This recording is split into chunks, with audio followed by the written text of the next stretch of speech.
بسم الله والحمد لله والصلاة والسلام على أشرف خلق الله محمد بن عبد الله صلى الله عليه وآله وصحبه وسلم تسليما كثيرا أما بعد.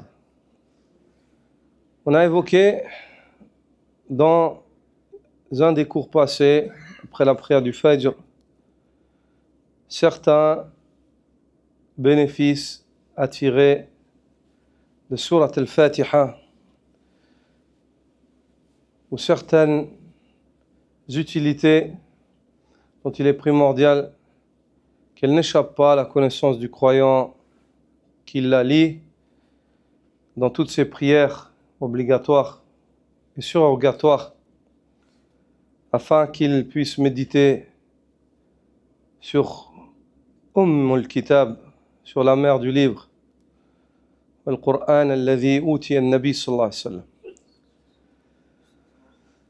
sallam. J'aimerais aujourd'hui, sans avoir pour intention de faire un cours ou d'être long, j'aimerais rassembler ce concis du cours de la dernière fois, j'aimerais le rassembler sur certains points, afin que ces points-là, si dans l'autre cours il y a des choses qui t'ont échappé, on va mettre un enclos. Et certaines choses, ou ces choses-là qu'on va évoquer, Inch'Allah, elles sont pas nombreuses et tu peux les retenir. Et Inch'Allah, elles ne t'échappent pas, tu les médites lorsque tu lis cette sourate, afin de tirer la pleine utilité de sa lecture dans ta salat et de gagner en présence de cœur et en khushu' et en iman. Premièrement, lorsque tu dis Alhamdulillahi Rabbil Alamin, d'entrée de jeu dans cette première ayah, Allah Azza wa Jal te rappelle que c'est lui le Seigneur et qu'il a 3 droits sur toi, que 3 choses lui reviennent de droit. La première, c'est la ibada pour laquelle il t'a créé. Alhamdu, c'est une ibada. La louange, c'est une ibada. Allah, lafzul jalala, lillah, Allah. La louange revient à Allah. Ce nom-là te rappelle qu'à Allah reviennent les plus beaux noms et les meilleurs qualificatifs. Et que tu dois l'unifier en cela, en le nommant par ce par quoi il s'est nommé et en le qualifiant par ce par quoi il s'est qualifié. En l'exaltant de ce de quoi il est exalté, il s'est exalté lui-même, Jalla Sha'nu. Quand tu dis Allah, tu évoques le nom d'Allah, Allah. Avec cela, c'est comme si tu dis Ar-Rahman, Ar-Rahim, Al-Malik, Al-Quddus, Al-Salam, Al-Mu'min, Al-Muhaymin, Al-Aziz, Al-Jabbar, tous les noms d'Allah. Pourquoi? Parce que tous les noms d'Allah, c'est des noms qui sont là pour nommer Allah. يصح قولك من أسماء الله الرحمن الرحيم الملك القدوس العزيز السلام المؤمن المهيمن. C'est juste que tu dises parmi les noms d'Allah, il y a le tout miséricordieux, le très miséricordieux. ولا يصح قول المرء من أسماء الرحمن الله إجماعا. Il n'est pas permis que l'homme dise depuis parmi les noms du Rahman il y a Allah. فهمتم؟ نعم. كل الأسماء والصفات هي أسماء لتسمية الله وصفات لوصف الله الله جل شأنه. Tous les noms et les attributs sont des noms qui sont là pour qualifier Allah, pour nommer Allah ou pour qualifier Allah. Donc quand tu dis Alhamdu lillah, Alhamdu, tu dois adorer Allah lillah, tu dois adorer Allah tad'uhu wa ta'buduhu bi asma'ihi wa sifatihi, tu l'adores par ses noms et par ses attributs. Tu adores Allah Azza wa Jal avec une présence de cœur, en espérant la rahma du Rahman, la rahma du Rahim, et ainsi de suite. Rabbil Alamin, le Seigneur des univers, avec cela, tu consens qu'à lui revient la Seigneurie, lahu ar-rububiyya al-mutlaqa jalla sha'nu. هذه الآية, le premier verset de Surat al-Fatiha, أسست أسس التوحيد الثلاثة توحيد الله تبارك وتعالى حق الله على العباد. Ce premier verset d'entrée, il a assis le monothéisme sur ses trois fondations. Il a donné le droit d'Allah qui est le fait de l'adorer, seul, unique et sans associé, de le qualifier par les meilleurs qualificatifs et de témoigner de son unicité en tant que Seigneur. Ensuite, ces trois premiers versets, Alhamdulillahi Rabbil Alamin, Ar-Rahman Ar-Rahim, Maliki Yawmiddin. On a évoqué la dernière fois que chacun d'entre eux, يحرك القلب يحرك في القلب عبادة معينة مطلوبة من العبادات التي عليها تنبني العبادة. Ces trois versets-là, chacun suscite une réaction, un culte dans le cœur qui se passe quand tu les lis, parmi les actes d'adoration du cœur sur lesquels l'adoration doit être bâtie. Le premier, Alhamdulillahi Rabbil Alamin, ça réveille l'amour d'Allah. Parce que c'est Rabbul Alamin. Tout ce qu'il y a dans l'univers, ça vient d'Allah. Donc quand tu dis Alhamdulillahi Rabbil Alamin, tu aimes Allah. Parce que tout vient d'Allah. Ar-Rahman Ar-Rahim, ça réveille dans le cœur l'espoir. Le fait d'espérer la miséricorde d'Allah Azza wa Jal. Rahmatullahi al-wasi'a wa rahmatullahi al-wasila. Al-wasi'a fi ar-Rahman, al-wasila fi ar-Rahim. La miséricorde d'Allah Azza wa Jal large. Ar-Rahman, celui qui est débordant de miséricorde. Et la miséricorde d'Allah spécifique, précise, qui atteint les croyants dans leur cœur, dans leur langue et dans leurs membres, et ils se voient guidés sur le droit chemin.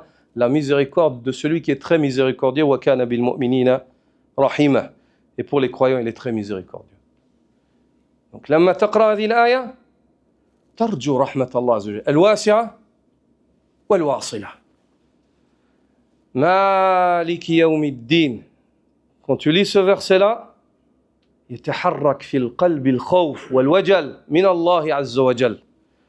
Quand tu lis ce verset-là, مالك, maître du jour de la rétribution, يوم يدان الناس, le jour où on fera les comptes aux serviteurs. Dans le cœur, ça fait bouger quoi? La crainte d'Allah. Donc, la première ayah d'entrée de jeu, elle pose l'étendard du tawhid, du monothéisme. Ensuite, elle éveille l'amour d'Allah Azza wa Jal. Al-Muwahhad, tabaraka wa ta'ala. Celui qu'on unifie, elle pose l'amour. Alhamdulillahi Rabbil Alamin. En tant que pur monothéiste, elle commence par le tawhid et tout de suite, elle vient avec l'amour. Ar-Rahman Ar-Rahim, on espère le Jannah. Malik Yawmiddin, on craint l'enfer. Jusque-là, c'est clair, vous avez retenu. Une fois qu'on a ça, Iyyaka na'bud wa iyyaka nasta'in. C'est seul toi que nous adorons. تقديم المفعول على الفاعل في اللغة العرب للدلالة على التخصيص والانفراد. Le fait que c'est seul toi que nous adorons. C'est-à-dire le complément, on l'a fait passer avant le sujet. C'est seul toi que nous adorons. Tu es notre adoré seul, unique et sans associé. Iyyaka na'bud wa iyyaka nasta'in. Ce verset-là, ayyuha al-ikhwa, il nous enseigne l'importance de marcher sur le chemin d'Allah en implorant l'aide d'Allah, de prendre les causes en plaçant notre confiance en Allah. La cause, c'est quoi? La ibada. Mais sans l'aide d'Allah, on ne peut pas réaliser cela. La hawla wa la quwwata illa billah. Elle nous enseigne cette ayah, le droit d'Allah Azza wa Jal, haqqullah, al-ibada, minna ila Allah. Al-ibada, ilayhi yas'adu al-kalimu at-tayyibu wal-'amalu as-salihu yarfa'u. C'est vers Allah que monte la bonne parole et l'œuvre, la bonne œuvre, celui qui l'élève. De nous, ce qui monte vers Allah, c'est quoi qui? C'est la ibada. Et de Allah Azza wa Jal, ce qui va venir, c'est quoi? L'aide, le secours, al-i'ana. Iyyaka na'bud wa iyyaka nasta'in. Cette ayah, elle vient maintenant mettre en pratique le début de la sourate. Ce qu'on a appris au début de la sourate, le monothéisme, l'amour, l'espoir et la crainte. Maintenant, comment est-ce qu'on va montrer que nous, on est monothéistes? Comment est-ce qu'on va montrer que nous, on aime Allah, que nous, on espère Allah et qu'on le craint? Bil ibada wal isti'ana. Par l'adoration d'Allah et le fait d'espérer son secours et son aide. Ihdina as-sirata al-mustaqim. Guide-nous sur le droit chemin. Cette ayah, elle nous enseigne que le chemin qui conduit à Allah, il n'y en a pas deux. Il n'y en a que un. Ihdina as-sirata al-mustaqim. Ma fi illa sabil wahid. Sirat wahid. Il n'y a qu'une voie qui conduit à Allah. En islam, cette parole où on dit tous les chemins mènent à Rome, en islam, tous les chemins ne mènent pas à Mecca. Tous les chemins, ils ne mènent pas à la bonne destination. Il n'y a qu'un seul chemin qui conduit à Allah. C'est celui sur lequel était le prophète sallallahu alayhi wa sallam. Ilman wa amala. Aqidatan wa qawlan wa fi'la. Il n'y a qu'un seul chemin qui conduit à Allah. Dans la science et dans les actes.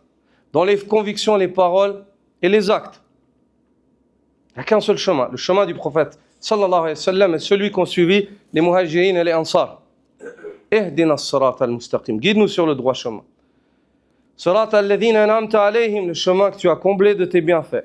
Ils sont comblés des bienfaits d'Allah, lianna Allah azza wa jal a'anahum ala an yakunu min ahli as-sirat. Ils sont comblés des bienfaits d'Allah car Allah les a aidés. Si Allah ne les avait pas aidés, ils n'auraient pas été du nombre des gens du droit chemin. Ils sont comblés du plus grand bienfait, qui est la guidée. Ils sont comblés du plus grand bienfait, qui est la guidée. Ihdina as-sirata al-mustaqim, sirata alladhina an'amta alayhim. Le chemin de ceux que tu as comblés de tes bienfaits, on a dit, ceux qui sont comblés des bienfaits d'Allah azza wa jal, c'est les prophètes, les véridiques, les martyrs et les vertueux. C'est ceux qui marchent dans la voie d'Allah azza wa jal. Ensuite, on comprend que ce chemin-là, et ceux qui sont comblés des bienfaits d'Allah, on va comprendre quelles sont les caractéristiques de ces gens-là et de ce chemin. Comment? En comprenant ceux qui contredisent ce chemin-là. Ceux qui contredisent ce chemin-là, al-maghdubi alayhim wa ad-dallin. Ceux avec qui Allah est en colère et ceux qui se sont égarés. Donc le droit chemin sur lequel nous voulons être, et le droit chemin que l'on demande à Allah, ce n'est pas le chemin de ceux qui ont couru la colère d'Allah et non plus le chemin de ceux qui se sont égarés. Ceux qui ont couru de la colère d'Allah, c'est ceux qui savaient et n'agissaient pas. Et ceux qui se sont égarés, c'est ceux qui ont agi sans savoir. ومن خلال ذلك, par cela, يتبين جليا, d'une manière claire et évidente, la chose se met en évidence